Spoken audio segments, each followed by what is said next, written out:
Hey, everybody, and welcome back to Man In and Out of Flow. If this is your first time listening, welcome. I am genuinely glad that you're here. And if you've been here before, if you've listened to an episode, shared an episode, followed me, checked in on me, or simply wondered when the hell I was putting out another one, welcome back. And before I say anything else, I owe you an apology. I did miss last week. No dramatic excuse, no elaborate explanation. I just didn't show up. And I think that's actually a pretty appropriate place for me to begin this episode because lately, from uh, just to even ease into the conversation is so not scary, just okay. I'll lean into the fear. It's scary because this is something I deal with heavily, and it's not something that I'm proud of. But I have been thinking a lot lately about what happens when the person who has all the ideas, all the dreams, all the things they want to say doesn't actually know how to get themselves moving, because that's where I've been. And honestly, I'm tired of pretending that I haven't. I've been thinking a lot about imposter syndrome, and I know I've talked about it before. That feeling that somehow everybody else belongs in the room except you, that everybody else has earned the right to speak, to create, to teach, to lead, to be seen. And you're standing there thinking, who the hell do I think I am? And I have to admit something. That voice has gotten pretty loud for me. I've spent a lot of time learning things, not just through school and books, but through experience, through mistakes, through relationships, through heartbreak, through success, through failure, through having to start over, through figuring it out who I am and who I'm not, through surviving things that I did not think that I would survive. And somewhere along the way, I realized that I've accumulated a lot of wisdom, a lot of lessons, a lot of perspective. I have gifts. I have intelligence. I have experiences that could probably help somebody else. And I genuinely want to use those things. That's a part of why I'm doing this. That's a part of why I created this podcast. I want to take everything that I've learned and turn it into something useful, something encouraging, something honest, something that makes somebody listening feel a little less alone. But then there's this little voice that says, who cares? Why would anybody listen to you? What makes you think you have anything important to say? There are millions of podcasts. There are people smarter than you, people who are more successful than you are, people who have their lives more put together than you. And sometimes that voice wins. Have you ever wanted something so badly that you started talking yourself out of it before you even gave yourself a chance? Because that's what I've been doing. I'll have an idea and I'll get excited. I'll think, oh, this could be something. And then almost immediately my brain starts picking it apart. Is it good enough? Is anybody going to care? What are people going to think? Who are you to talk about this? What if people think I'm being fake? What if they look at what I have to say in my life and think you don't have it all figured out, and why should I listen to you? And that's the part that gets me, because I don't have it all figured out. I never claimed to.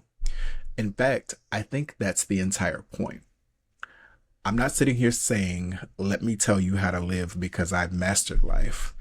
I'm saying I'm living too. I'm figuring it out. I'm making mistakes. I'm healing. I'm getting my shit together.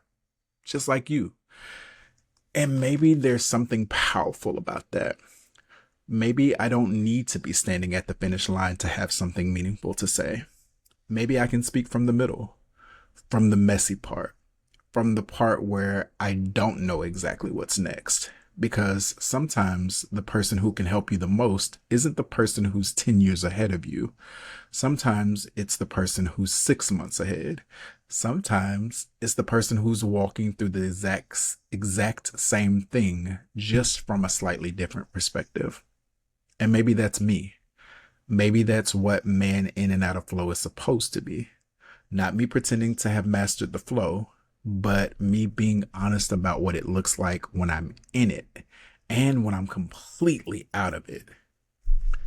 And right now, I feel stuck. And I don't like saying that because when I look at myself from the outside, I know there's so much potential. I have ideas, I have plans, I have dreams, I have things I want to create, things I want to accomplish, places I want to go, people I want to help, a life that I want to build. And yet, sometimes I feel like I'm standing in the middle of a room surrounded by everything I need, and I can't figure out which one thing to pick up first. And that's frustrating because knowing you have potential and actually knowing how to use it are two completely different things. And lately, I've been struggling like hell with that. I feel like I'm carrying around all of these hopes and ideas, but I don't have a clear vision for execution. I know what I want, I just don't know how to get there. And when you don't know how to move forward, it's very easy to start believing that maybe you aren't meant to move forward. And that's dangerous because eventually frustration becomes disappointment. Disappointment becomes shame. Shame becomes avoidance. And avoidance becomes, oh, I'll do it tomorrow. Then tomorrow becomes next week. Next week becomes next month. Next month becomes what the hell happened? And eventually you're sitting there wondering, what the hell happened to me? And that's where I'm at right now. I'm like, what the hell happened to me? And I do need to be honest about something else. I think some of this is making me depressed. Not necessarily because my life is terrible, but because I know there's more inside of me and I can't seem to consistently access it. There's a particular kind of sadness that comes from feeling disconnected from your own potential. You know you're capable of more. You can see glimpses of the person you could become. You can imagine the life you want, but you can't seem to get yourself there. And that can make you start questioning yourself. What's wrong with me? Why can't I just do this? Why can't I be consistent? Why can't I finish what I start? Why do I keep getting in my own way? And for me, ADHD makes that conversation even louder because sometimes I don't lack desire, I lack access. The idea is there, the motivation is there, the excitement is there, but translating that excitement into something sustainable or into sustained action, that's where things can fall apart. I'll have 20 things I want to do. And because I have 20 things I want to do, I become overwhelmed. And because I'm overwhelmed, now I don't want to do anything. Then I feel guilty because I didn't do anything. Then I feel bad about myself. Then I avoid the things that would probably make me feel better. And now I'm in this ridiculous cycle where the very things I want to accomplish become the things I avoid. And that's exhausting. And I know I'm not the only person that lives like this. And then there's my personal life. Recently, I went through the end of a relationship. And I'm not going to sit here and tell you that I'm completely unaffected by it. I'm disappointed. I'm hurt. But if I'm being completely honest, some of the disappointment isn't about the end of the relationship. Some of it is about me. Because I found myself falling back into old patterns and habits that I thought I had outgrown. And that's a hard pill to swallow because there's a difference between making a mistake and recognizing that you've repeated a mistake you already promised yourself you wouldn't make again. That one hurts differently. It hits differently. You start thinking, didn't I learn this already? How am I back here? I know better than this. And that's where I've had to remind myself of something. Knowing better doesn't mean you never struggle again. Growth doesn't mean you become incapable of making old mistakes. Sometimes growth means you recognize the pattern faster. Sometimes it means you leave sooner. Sometimes it means you finally stop lying to yourself about what something is. And sometimes growth means sitting in the uncomfortable truth that you participated in something that wasn't good for you, without turning that truth into a reason to hate yourself. That's the part I'm working on. because disappointment in yourself can become toxic if you aren't careful. You can take accountability without being cruel to yourself. You can say, I shouldn't have done that without saying, I'm a terrible person. You can say, I made a foolish choice without saying, I'm foolish. Those are not the same things. So I'm sitting here today in this weird place. I'm trying to figure out what's next. I'm trying to understand what I want. I'm trying to get myself moving again. I'm trying to create. I'm trying to heal. I'm trying to become more disciplined. I'm trying to forgive myself. I'm trying to stop being afraid of what people think. And I'm trying to remember that I don't need permission to use my voice. Maybe someday, maybe someday somebody will listen. Maybe somebody won't. Maybe somebody will love what I have to say. Maybe somebody will disagree. Maybe somebody will think I'm brilliant. Maybe somebody will think I'm full of shit. That's life. But I keep allowing the possibility of somebody else's judgment to prevent me from becoming who I'm supposed to become. And if I continue to do that, then I've already rejected myself before anybody else ever has the opportunity to. And I don't want to do that anymore. Because the truth is, I do have something to say. I do have something to offer. I do have wisdom. I do have experience. I do have gifts. And I don't need to be perfect to share them. And I don't need to have $1 million. I don't need to have the perfect relationship. I don't need to have the perfect body. I don't need to even have every part of my life organized. Don't need to wake up every morning completely healed.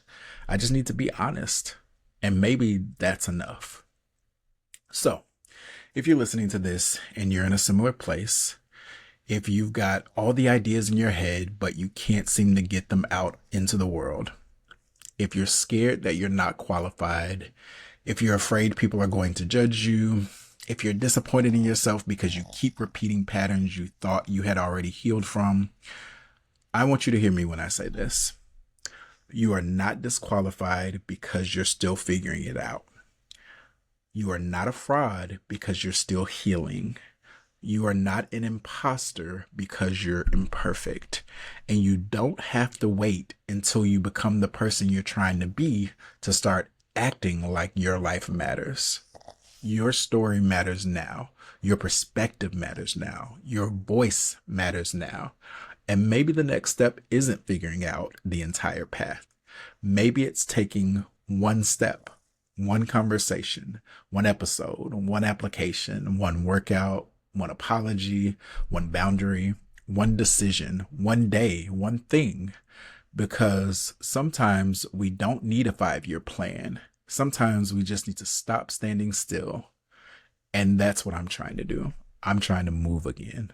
Not perfectly, not dramatically, just intentionally. I'm trying to get back into the flow. And maybe being in and out of flow doesn't mean that I'm failing. Maybe that just means that I'm human. Maybe it means that I'm learning, that I'm becoming. So, to the people that have been listening, thank you. To the people who are new, welcome. And to the person that needed to hear this today, I hope you know that you're not alone. I'm right here figuring out with you. This man in and out of flow. And I'll see you next time. Keep becoming.